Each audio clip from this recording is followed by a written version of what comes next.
We often imagine ruin as a sudden catastrophe, a swift invasion, a dramatic betrayal. But history, and indeed our own lives, whisper a more insidious truth.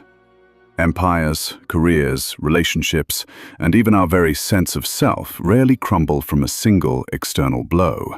No, they are often eroded, bit by bit, from within, by silent poisons that demand only one thing to thrive: our tolerance. Enter Niccolò Machiavelli, the Florentine philosopher whose name became synonymous with cunning and amorality.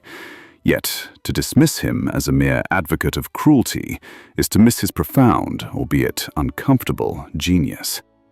Machiavelli was a master observer of human nature, particularly when power was at stake. He saw that the greatest threats often come not from declared enemies, but from those within our closest circles, and indeed from unchecked tendencies within ourselves. This isn't a guide to manipulation, but a journey into self-awareness. It's about understanding the subtle dynamics that can undermine your personal empire, your peace of mind, your resilience, your influence, your very path to growth. Machiavelli compels us to see clearly, to shed naivety, and to identify those behaviors that, if left unchallenged, will inevitably lead to your downfall. We will explore 7 such behaviors, not as external enemies, but as mirrors reflecting our own tolerance levels. Prepare to look inward, and perhaps around you, with new eyes. The first poison Machiavelli warned against is the individual who is present and agreeable in comfort, but absent when crisis strikes. True loyalty isn't declared, it's demonstrated in shared storms. Machiavelli knew a prince could be surrounded by smiling faces, but real allies reveal themselves only when the throne is shaky, when resources are scarce, or when the battle seems lost. This isn't just about literal war. It's about life's inevitable challenges. In our personal lives, this translates to those fair-weather friends, colleagues, or even parts of ourselves that only show up for the victories. Their absence in your personal struggles, be it career setbacks, emotional turmoil, or difficult decisions, is a profound statement. Tolerating this behavior signals that you are an opportunity, not a valued partner. It erodes your trust in others, and more subtly, your trust in your own judgment of character. Who disappears when you genuinely need support? Who gossips when your reputation is challenged? Observe not what people say in good times, but what they do when the going gets tough. And ask yourself, where do you abandon your own commitments when challenges arise?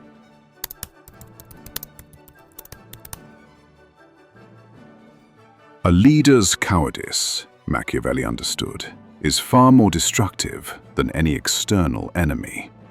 It unravels the very fabric of order and confidence. For a prince, hesitation in battle, or fear in the face of rebellion, spreads like a plague through the ranks. It signals weakness at the top, inviting dissent and disarray. Machiavelli saw that a decisive, even ruthless leader was often preferable to a kind but indecisive one. This isn't about physical bravery alone.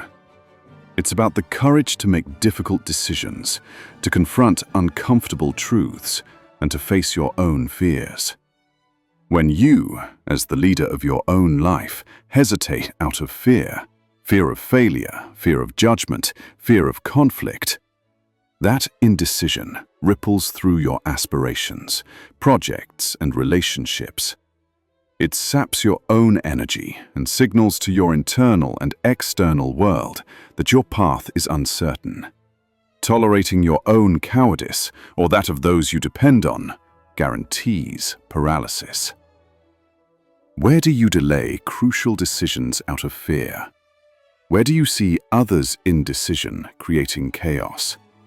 Identify the situations where courage is most required in your life and observe your own response. Are you leading yourself with conviction or hesitating at the precipice?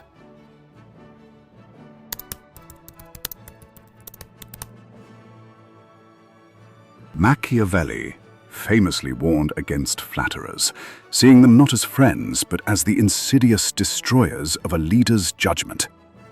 Machiavelli knew that a prince who was only told what he wanted to hear was doomed.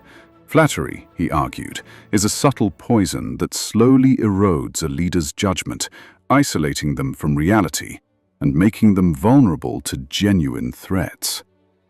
We all crave validation. But when we surround ourselves only with yes men, either in our friends, our colleagues, or in our own self-talk, we create an echo chamber where truth cannot penetrate. This behavior isn't about love or loyalty. It's about a desire to keep you comfortable at the expense of your growth. Tolerating it means sacrificing critical feedback, losing your ability to self-correct, and becoming blind to your own flaws. It's a self-imposed isolation from reality. Who always agrees with you, regardless of the topic? Who avoids challenging your ideas, even when they're flawed? More importantly, how do you react to genuine criticism? Do you seek it out or shy away from it? Identify your own blind spots and those who enable them.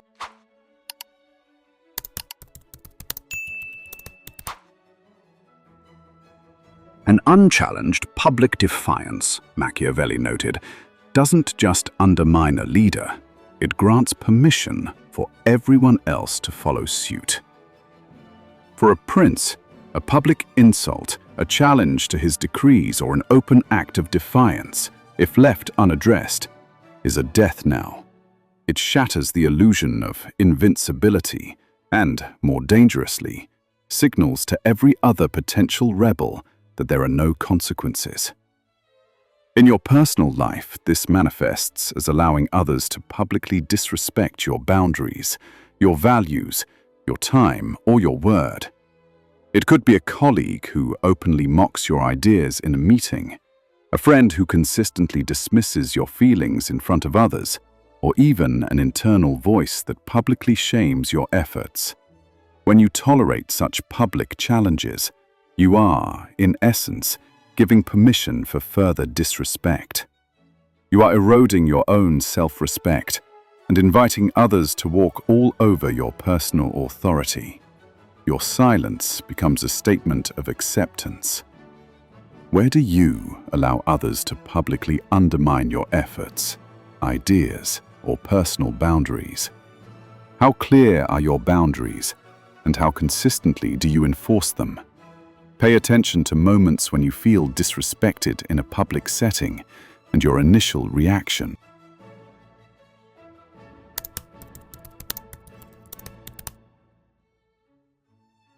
To grant mercy only to be met with ingratitude is, for Machiavelli, a profound and dangerous betrayal. It reveals a character utterly devoid of loyalty or principle. Machiavelli famously advised against excessive mercy, particularly towards those who had shown treachery. Forgiveness, when met with ingratitude, was not a sign of strength, but an invitation for further exploitation. An ungrateful recipient simply views your kindness as weakness to be leveraged later. In our lives, this isn't just about financial debts, it's about emotional debts, mentorship, opportunities granted, or understanding extended. When someone consistently takes your kindness for granted, dismisses your generosity, or even turns your help against you, it's a silent declaration that your efforts, your compassion, and your boundaries don't matter. Tolerating this behavior means you are training people who exploit your goodwill, and you are eroding your own sense of self-worth by allowing yourself to be consistently devalued. It teaches you to be cynical and undermines your capacity for genuine connection. Who repeatedly takes advantage of your generosity without reciprocation or even acknowledgement? Who disappears when your fortunes turn, despite past help? Observe how gratitude, or the lack thereof, is expressed around you, and reflect.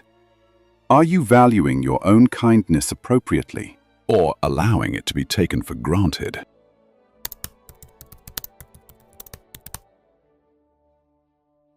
Machiavelli understood that ambition, while powerful, becomes a dangerous weapon when it's not tempered by loyalty or a shared vision.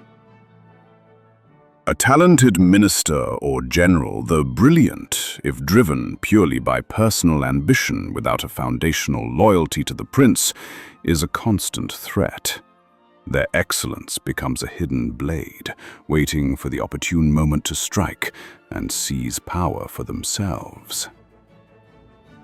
In our personal spheres, this applies to individuals who are highly skilled and driven, but whose ambition is purely self-serving. They might be charming, effective, even charismatic, but their true allegiance is only to their own upward trajectory. Tolerating this behavior means bringing a ticking time bomb into your inner circle. Someone who will leverage your resources, your network, or your trust for their own gain, and abandon you the moment you are no longer useful. It forces you to operate with constant suspicion and compromises your ability to form genuine alliances. It also prompts us to examine our own ambition. Is it tethered to loyalty, integrity, and contribution, or is it a ruthless climb? Who is constantly networking for their own advancement, regardless of the team's success? Who talks exclusively about their own achievements and aspirations? Assess whether the talent around you is paired with true dedication to shared goals, or if it's merely a vehicle for personal gain. And look inward. Is your ambition serving your higher purpose, or is it a purely self-serving drive?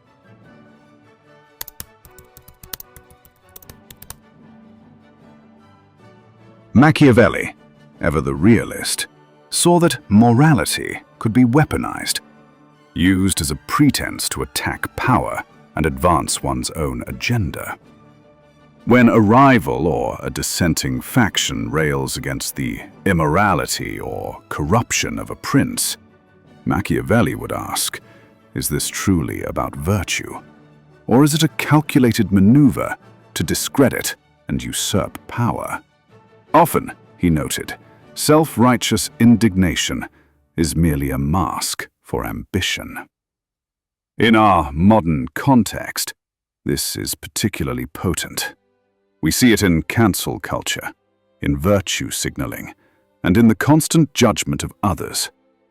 When someone uses morality or ethics to attack your character, your decisions, or your achievements, you must discern their true motive. Is it genuine concern for principles, or is it a disguised attempt to undermine your influence or to claim your position? Tolerating weaponized morality means allowing yourself to be manipulated by false righteousness, to be guilted into submission, or to have your legitimate actions framed as unethical. It erodes your confidence in your own moral compass and can lead to self-censorship. Who preaches virtue while acting self-serving? Where do you see moral outrage used as a tactic rather than a genuine principle? Distinguish between constructive criticism and accusatory moralizing. And reflect. Are you truly acting from your own integrity, or are you susceptible to manipulation by those wielding moral judgment?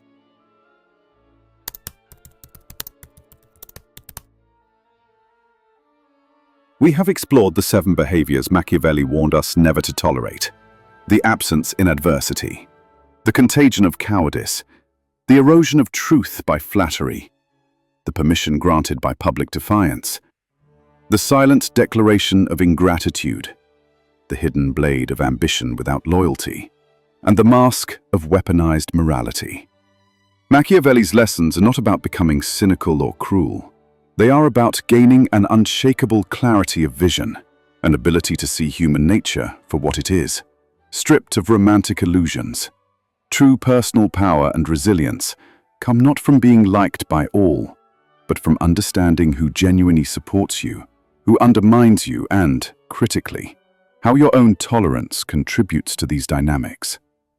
Now, your challenge is to begin observing these behaviors in your own life, not to judge others harshly, but to understand the subtle forces at play, to recognize the silent poisons before they take root, to protect your path, your purpose, your peace, and your personal growth from internal rot.